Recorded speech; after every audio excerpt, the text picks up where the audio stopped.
Hello everyone. Today's lecture of basic psychological processes is about nature of intelligence.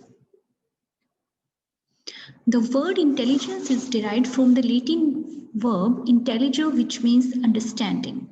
Success in school and colleges and in one's own profession, social adjustment, possession of general information, etc. are all associated with the concept of intelligence. Intelligence is the ability to acquire and apply knowledge. Intelligence word Latin verb intelligence से लिया गया है जिसका मतलब समझना होता है। School और कॉलेज में सक्सेस हो, किसी भी व्यक्ति के प्रोफेशन में सक्सेस हो, सोशल एडजस्टमेंट करनी हो या फिर हमारी जनरल इंफॉर्मेशन या फिर जनरल नॉलेज को एक्वायर करने की एबिलिटी हो, ये सारी की सारी एबिलिटी हमारी इंटेलिजेंस कंसेप्ट से जुड़ी हुई होती है। इंटेलिजेंस हमारी किसी भी चीज को एक्वायर करने की और हमारी नॉलेज को अप्लाई करने की क्षमता होती है। According to Alfred Binet, intelligence is the ability for judgment or common sense. Thorndike defines intelligence as one's capacity to deal effectively with situations. For Jean Piaget, intelligence is the ability to adapt to one's surroundings. Alford बिने के according intelligence किसी भी व्यक्ति की common sense और judgement करने की ability को कहा जाता है। थॉर्नडाइक ने इंटेलिजेंस को इस तरीके से डिफाइन किया है। थॉर्नडाइक के अकॉर्डिंग कोई पर्सन किसी भी सिचुएशन में किस तरीके से डील करता है या किसी परिस्थिति में किस तरीके से अपने आप को एडजस्ट करता है, व्यक्ति की उस क्षमता को इंटेलिजेंस कहा जाता है। जीन पियाजे के अकॉर्डिंग इंटेलिजेंस किसी भी व्यक्ति की ऐसी क्षमता है जिसके जरिए वो अपनी परिस्थितियों में अपने आप को एडजस्ट करता है। In the words of Cyril Bird, intelligence is the capacity of flexible adjustment. According to David Wechsler, the global capacity to think rationally, act purposefully, and deal effectively with the environment. Cyril Bird के according intelligence हमारी flexible adjustment करने की क्षमता को कहा जाता है। And David वेशलर ने 1977 में इंटेलिजेंस की जो डेफिनेशन दी थी वो है कि किसी भी व्यक्ति की ऐसी क्षमता जिसके जरिए वो व्यक्ति रैशनली सोचता है, पर्पसफुली किसी भी कार्य को करता है और अपने पर्यावरण में अपने आप को अच्छे से एडजस्ट करता है या अपने वातावरण के साथ अच्छी तरीके से डील करता है, उस क्षमता को इंटेलिजेंस कहा जाता है। Intelligence is defined as mental capability that involves the ability to reason, to plan, to solve problems, to think abstractly, to comprehend complex ideas, to learn quickly, and to learn from experience. तो अगर हम intelligence की बात करते हैं कि इन definition से हमें क्या समझ आता है कि हमारी इंटेलिजेंस या बुद्धि किसे कहते हैं, तो हम इस तरीके से डिफाइन कर सकते हैं कि इंटेलिजेंस किसी भी व्यक्ति की ऐसी मानसिक क्षमता है जिसके जरिए व्यक्ति रीजनिंग कर सकता है, प्लानिंग कर सकता है, अपनी समस्याओं का समाधान कर सकता है, एब्स्ट्रैक्ट रूप से सोच सकता है और कॉम्प्लेक्स आइडियाज को समझ सकता है, नई चीजों को जल्दी सीख सकता है और अपने पुराने एक्सपीरियंस से बहुत सारी नई चीजें सीखता है। तो ये सारी चीजें जो हैं वो हम बुद्धि के जरिए करते हैं, यानी इंटेलिजेंस इन सब चीजों में हमारी हेल्प करती है। In simple words, intelligence is nothing but thinking skills and the ability to adapt to and to learn from life's everyday experiences. अगर साधारण शब्दों में हम बात करते हैं तो इंटेलिजेंस और कुछ नहीं है, हमारी सोचने समझने की क्षमता है और पर्यावरण में अपने आप को अच्छे से एडजस्ट करने की क्षमता है और हम हमारे दिन प्रतिदिन के एक्सपीरियंसेस से हमारी लाइफ में क्या सीख रहे हैं वो सीखने की क्षमता है। Intelligence is a key construct employed to know how individuals differ from one another. It also provides an understanding of how people adapt their behavior according to the environment they live in. Intelligence को एक की construct माना गया है, जिसके जरिए हमें जान सकते हैं कि एक व्यक्ति दूसरे व्यक्ति से किस तरीके से अलग है, या एक व्यक्ति किसी पर्टिकुलर सिचुएशन में किस तरीके से बिहेव करेगा। इसके अलावा ये हमें दूसरे लोगों के बिहेवियर को समझने में भी हेल्प करती है कि कोई भी व्यक्ति किसी पर्टिकुलर एनवायरनमेंट में किस तरीके से अपने आप को एडजस्ट करेगा, या वो जिस तरीके के एनवायरनमेंट में रह रहा है उस एनवायरनमेंट के अकॉर्डिंग किस तरीके से अपने बिहेवियर को शो करेगा या अपने बिहेवियर को चेंज करेगा। To understand the nature of intelligence, we need to know the classification intelligence as given by E.L. Thorndike and Garrett. तो इंटेलिजेंस की प्रकृति या नेचर को समझने के लिए हमें E.L. थॉर्नडाइक और गैरेट द्वारा दी गई क्लासिफिकेशन को समझना होगा। तो हम थॉर्नडाइक और गैरेट की क्लासिफिकेशन की आगे बात करेंगे।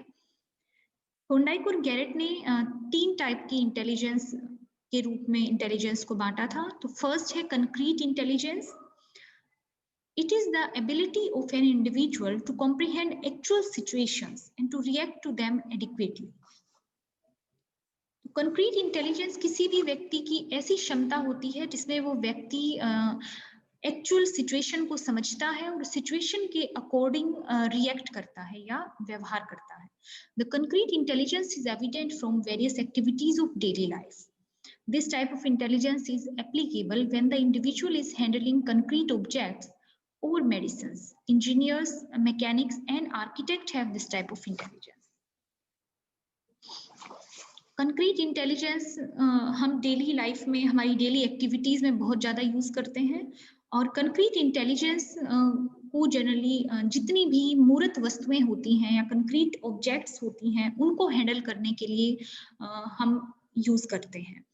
जनरली इंजीनियर्स में, मैकेनिक्स में और आर्किटेक्ट्स में कंक्रीट इंटेलिजेंस को देखा जाता है। यानी कि जो चीजें हमारे सामने प्रेजेंट हैं, जो चीजें, जिन चीजों को हम देख पा रहे हैं, उन चीजों को समझना और उन चीजों को समझकर उस सिचुएशन के अकॉर्डिंग या उस ऑब्जेक्ट के अकॉर्डिंग रिएक्ट करना हमारी कंक्रीट इंटेलिजेंस कहलाती है। सेकंड है abstract intelligence. It is the ability to respond to words, numbers, and symbols. Abstract intelligence is required in the ordinary academic subjects in the school. Abstract intelligence एक ऐसी क्षमता है जिसमें व्यक्ति शब्दों, नंबरों और चिन्हों के प्रति रिस्पोंड करता है। एब्स्ट्रैक्ट इंटेलिजेंस जनरली हमारे एकेडमिक सब्जेक्ट्स को सीखने में हमारी हेल्प करती है। This is acquired after an intensive study of books and literature. Good teacher, lawyers, doctor, philosophers, etc. have this type of intelligence. तो जनरली एब्स्ट्रैक्ट इंटेलिजेंस व्यक्ति में तब आती है जब वो बहुत सारी बुक्स और लिटरेचर का गहन अध्ययन करता है। बहुत अच्छे टीचर्स, वकील, डॉक्टर या फिलोसफर्स जो हैं उनमें एब्स्ट्रैक्ट इंटेलिजेंस पाई जाती है। Third है social intelligence. It means the ability of an individual to react to social situation of daily life. Adequate adjustment in social situation is the index of social intelligence. तो social intelligence किसी भी व्यक्ति की ऐसी क्षमता है जिसमें वो व्यक्ति अपने समाज की situations में react करना सीखता है या सामाजिक कार्यों में या फिर सोशल गैदरिंग्स में बिहेव किस तरीके से करना है, इस चीज को सोशल इंटेलिजेंस के जरिए व्यक्ति सीखता है। सामाजिक परिस्थितियों में एडजस्टमेंट किस तरीके से करना है, ये भी सोशल इंटेलिजेंस के जरिए व्यक्ति सीखता है। Persons having this type of intelligence know the art of winning friends and influencing them. Leaders, ministers, members of diplomatic sources and social workers have it. Generally जिन लोगों में सोशल इंटेलिजेंस ज्यादा होती है वो बहुत जल्दी फ्रेंड्स बना लेते हैं और दूसरे लोगों को बहुत जल्दी प्रभावित कर लेते हैं। नेताओं में, मिनिस्टर्स में, डिप्लोमेटिक सोर्सेस या मेंबर्स जो हैं उनमें, या फिर सोशल वर्कर्स में सोशल इंटेलिजेंस काफी ज्यादा पाई जाती है। This we see the nature of intelligence as The ability for adjustment to environment, ability to perceive relationship between various objects and methods, ability to solve problems, ability to think independently, ability to learn maximum in minimum period of time, ability to benefit from one's own experience and the experience of others. तो अगर हम अभी तक की definitions और इस classification की बात करते हैं, तो इनसे हमें नेचर ऑफ इंटेलिजेंस के बारे में क्या पता लगता है, उसको यहाँ समराइज किया गया है। तो हम इंटेलिजेंस को कौन-कौन सी एबिलिटी के रूप में देख सकते हैं। तो पहला यहाँ बताया गया है कि हमारे पर्यावरण में एडजस्टमेंट करने की क्षमता होती है इंटेलिजेंस। दूसरा यहाँ बताया गया है कि अलग-अलग तरह के ऑब्जेक्ट और मेथड्स के बीच में रिलेशनशिप को समझने की क्षमता, प्रॉब्लम्स को सोल्व करने की क्षमता, इंडिपेंडेंटली सोचने की क्षमता, कम से कम समय में ज़्यादा सीखने की क्षमता और अपने और दूसरों के एक्सपीरियंस से कुछ ना कुछ नया सीखने की क्षमता।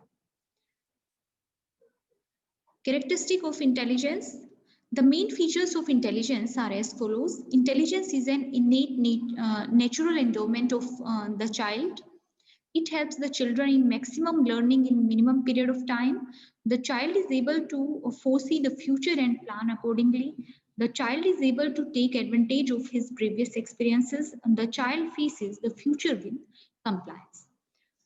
तो यहाँ इंटेलिजेंस की कैरेक्टरिस्टिक की बात की जा रही है। तो मेन कैरेक्टरिस्टिक यहाँ बताई गई है कि इंटेलिजेंस एक इनेट और नेचुरल एंडोमेंट होती है, जिसमें बच्चा अपने आप ही एक्वायर करता है। इनेट यहाँ इसलिए कहा गया है क्योंकि इंटेलिजेंस कहीं ना कहीं